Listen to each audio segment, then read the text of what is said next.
Micro finance ಪಡೆದ ಕುಟುಂಬವೇ ನಾಶ. ಸಾಲದಿಂದ ತಾಯಿ ಮಗ ಇಬ್ಬರು ದುರಂತ ಸಾವು. ಮಂಡ್ಯದ ಮಳವಳ್ಳಿಯ ಕೊನ್ನಾಪುರದಲ್ಲಿ ಮನಕಲಕುವ ಘಟನೆ.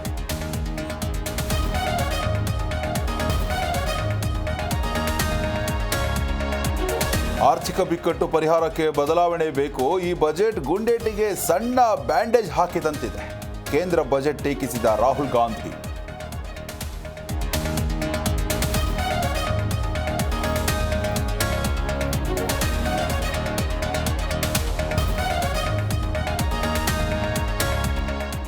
ಕೇಂದ್ರ ಬಜೆಟ್ ಬಡವರು ರೈತರ ಪರವಾಗಿದೆ. ಕಾಮಾಲೆ ಕಣ್ಣಿನ ಕಾಂಗ್ರೆಸ್ ನಾಯಕರಿಂದ ಟೀಕೆ. ಸಿಎಂ ವಿರುದ್ಧ ಆರ್ ಅಶೋಕ್ ಕಿಡಿನುಡಿ.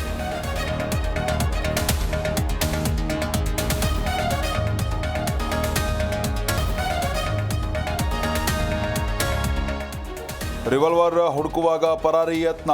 ಕೋಟೆಕಾರು ಬ್ಯಾಂಕ್ ದರೋಡೆಕೋರನಿಗೆ ಗುಂಡೇಟು. ಅಜ್ಜಿನಡ್ಕದಲ್ಲಿ ಮಹಜರು ವೇಳೆ ಘಟನೆ.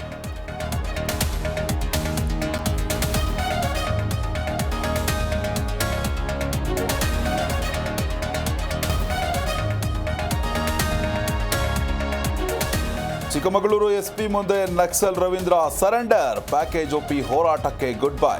ನಕ್ಸಲ್ ಮುಕ್ತವಾಯಿತಾ ರಾಜ್ಯ.